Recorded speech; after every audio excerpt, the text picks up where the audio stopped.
ఢిల్లీ పట్టణంలో తాహిర్పూర్ అనే పల్లెలో రాఖీ తన పెద్ద తండ్రి రామ్దీన్, తల్లి జానకితో నివసించేది. రాఖీ వయసు 20 ఏళ్లు కాని ఆమె ఎత్తు 7 ఏళ్ల బాలికంత ఉండేది. ఆమె ఒక మరుగుజ్జు. రాఖీ ఢిల్లీ యూనివర్సిటీలో BA చదువుతుండేది. కాలేజ్ అవగానే ఇంట్లో పిల్లలకి ట్యూషన్ చెప్పేది. ఆ డబ్బుతో ఆమె చదువు కొనసాగించేది. ఆమె ఎత్తును చూసి అందరూ ఆమెని ఏడిపించేవారు. ఏ పాప వెళ్ళు, నీ ప్లే స్కూల్కి వెళ్ళు, ఇక్కడికి వచ్చేంత వయసు లేదు. పొట్టిదానా. ఇలాగే అందరూ ఆమెను ఆట పట్టించేవారు. కాని ఆమె చదువుపై శ్రద్ధ చూపించేది మరియు మంచి మార్క్స్తో BEd డిగ్రీ పూర్తి చేసింది. కొన్ని రోజుల తర్వాత ఆమె ఒక స్కూల్కి ఇంటర్వ్యూ ఇవ్వడానికి వెళ్తుంది. ఏయ్ చిన్నపిల్ల, నువ్వు ఇక్కడ ఏం చేస్తున్నావు? వెళ్ళి నీ క్లాస్లో కూర్చో. మీరు తప్పుగా అనుకుంటున్నారు సార్. నేనిక్కడ ఇంటర్వ్యూ ఇవ్వడానికి వచ్చాను. నా పేరు రాఖీ. ఓ అవునవును, సార్ మీ గురించి నాకు చెప్పారు. రండి, ప్రిన్సిపల్ క్యాబిన్ వరకు తీసుకెళ్తాను. ప్రిన్సిపల్ ఇంటర్వ్యూ తీసుకుంటారు. అక్కడ ఆమె సెలెక్ట్ అయిపోతుంది. రాఖీ సంతోషంగా ఇంటికి వచ్చి ఆమె తల్లిదండ్రులకు చెప్తుంది.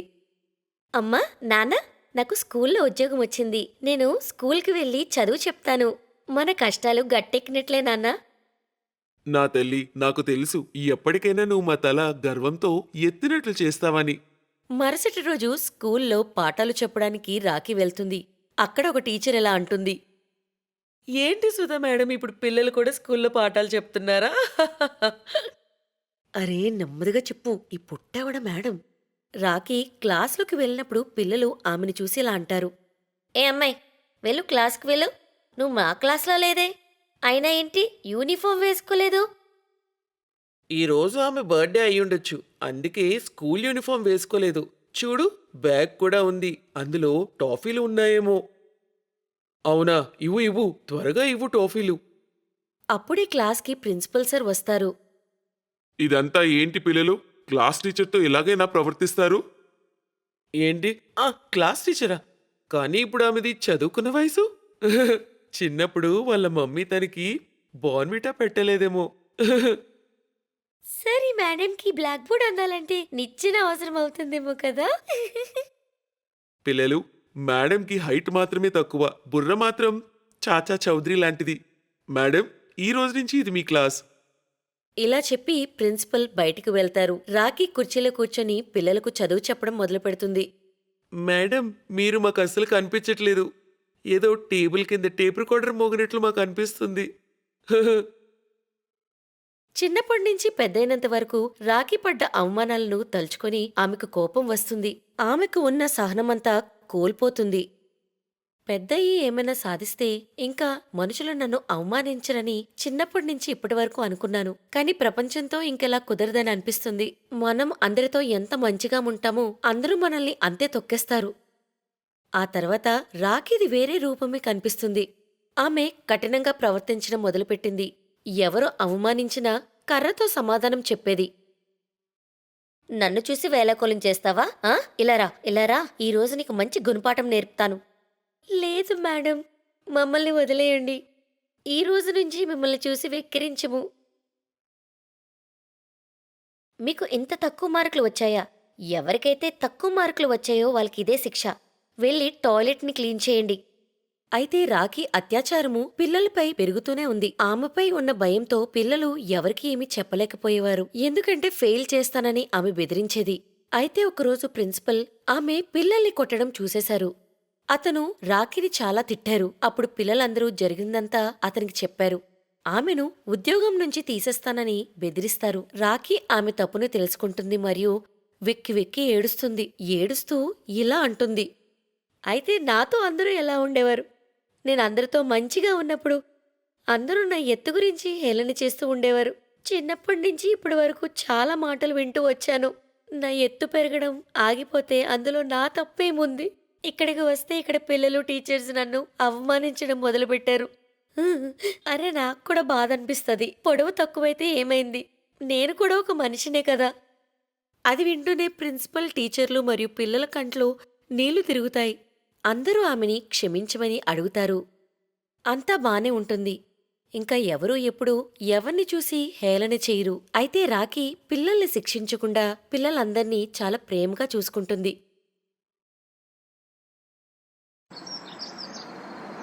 స్వప్నకి అది కాలేజ్లో మొదటి రోజు. తను దేని గురించి భయపడిందో అదే జరిగింది. క్లాస్ రూమ్లో మొత్తం తనని చూసి నవ్వుతూ ఉన్నారు. స్వప్న, త్వరగా వాష్రూమ్కి వెళ్ళు, లేదంటే అసహ్యంగా ఉంటుంది. అరే మేడం, క్లాస్లో అబ్బాయిలు కూడా ఉంటారు, కొంచెం జాగ్రత్తగా ఉండాలి కదా. క్లాస్లో అందరూ నవ్వుతూ ఉంటారు. అప్పుడే ఒక అబ్బాయి 2-3 అబ్బాయిలతో క్లాస్ రూమ్లోకి వస్తాడు. సిగ్గుండాలి మీ అందరికీ ఇలా నవ్వడానికి, అది కూడా ఒక అమ్మాయి విషయంలో. అరే వినయ్, ఇది జస్ట్ పార్ట్ ఆఫ్ ర్యాగింగ్ రా, ఎందుకంత సీరియస్ అవుతున్నావు? నీ కోపానికి జూనియర్స్ భయపడుతున్నారు. ర్యాగింగా? ఇలానా? అది కూడా ఒక అమ్మాయితో ఇలా జోక్ చేస్తారా? ఆ టమాటా కెచప్ ఎవరు తన సీట్లో వేశారో నాకు తెలియాలి. వాళ్ళని కాలేజ్ నుండి బయటికి పంపకపోతే నా పేరు వినయే కాదు. స్వప్న ఏడుస్తూ తన డ్రెస్ క్లీన్ చేసుకోవడానికి వాష్రూమ్కి వెళ్తుంది. వినయ్ కాలేజ్లో సీనియర్ మరియు కాలేజ్ ప్రెసిడెంట్ కూడా.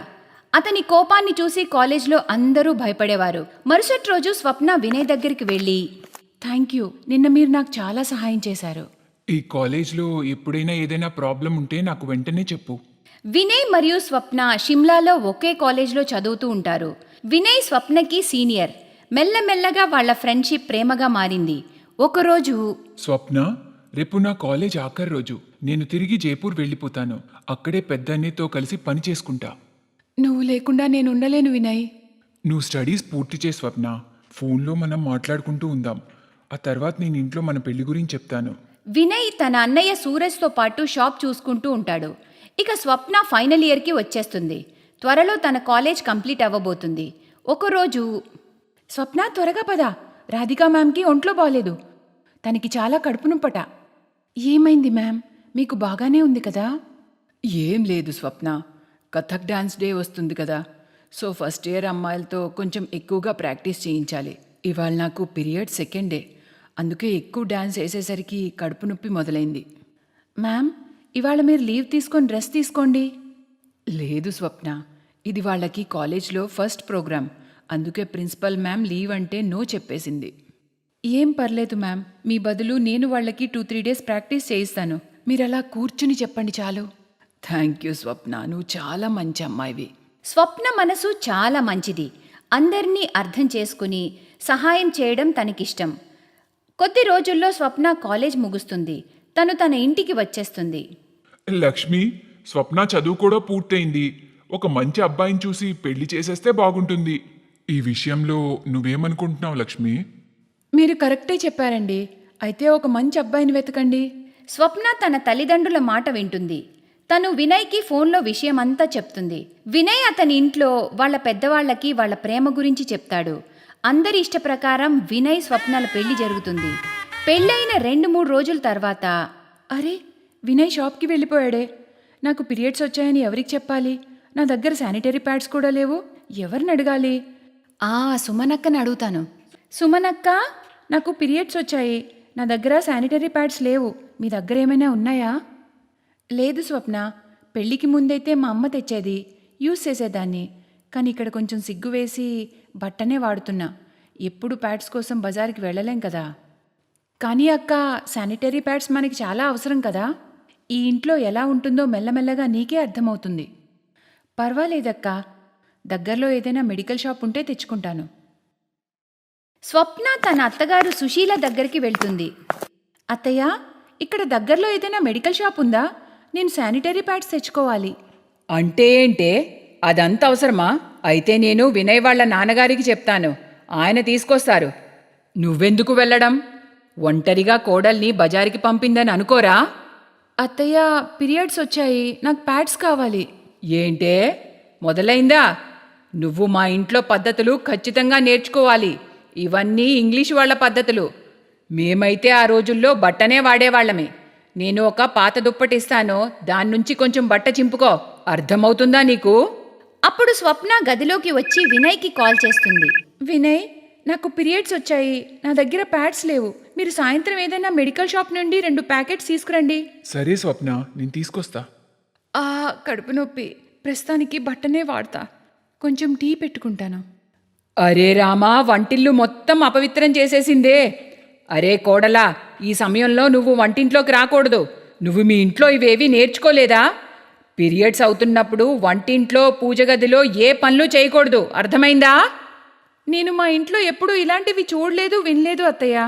ఇప్పుడు నువ్వు అత్తారింట్లో ఉన్నావు. ఇవన్నీ నువ్వు తెలుసుకుని పాటించాలి. అక్క నీకు టీ ఇస్తుందిలే. సుమన్, నీకు పెట్టినట్టే స్వప్నకు కూడా గ్లాసు కంచం ఈ 3 రోజులకి వేరేగా పెట్టు. ఆ తర్వాత స్వప్న తన గదిలోకి వెళ్ళిపోతుంది. ఇవన్నీ చూసి చాలా బాధపడుతుంది. ఇప్పటికీ జనాలు ఇంకా వెనకబడే ఉన్నారని అనుకుంటుంది. సాయంత్రం వినయ్ స్వప్న కోసం శానిటరీ ప్యాడ్స్ తీసుకుని వస్తాడు. పొద్దున్న ఏం జరిగిందో అంతా చెప్తుంది. స్వప్న, అమ్మ పాతకాలపు మనిషి, అందుకే తనకి కొంచెం సమయం ఇవ్వు. నాకు నమ్మకం ఉంది స్వప్న, ఏదో ఒక రోజు నీ ప్రేమను అర్థం చేసుకుంటుంది. పెద్ద కోడలా, చిన్న కోడలా, ఇలా రండి. రేపు మన దగ్గర బంధువుల పెళ్లి కార్డొచ్చింది. మనం పెళ్లికి వెళ్ళాలి. అందరూ పెళ్లికి రెడీ అవుతూ ఉంటారు. స్వప్న, నేను లోపలికి రావచ్చా? హా అక్క, రండి, నేను తయారవుతున్నాను. మీరు రెడీ అవ్వలేదా? స్వప్న, ఒక శానిటరీ ప్యాడ్ ఇస్తావా? నా చీర చాలా లైట్ కలర్లో ఉంది, దానికి మరకలు అవుతాయేమో అని. హా అక్క, నాకు కూడా ఇవాళే డేట్ వచ్చింది. ఇదిగో ఈ 2 ప్యాడ్లు తీసుకోండి, ఏం పర్లేదు. అందరూ పెళ్లికి వెళ్తారు. మరుసటి రోజు ఉదయం అరే దేవుడా, అస్సలు తగ్గట్లేదు ఈ నొప్పి. మాటి మాటికి బాత్రూమ్కి పరిగెడుతున్నాను. ఏదైనా చెయ్యండ్రా. వినయ్ డాక్టర్ని తీసుకురావడానికి వెళ్ళాడమ్మా.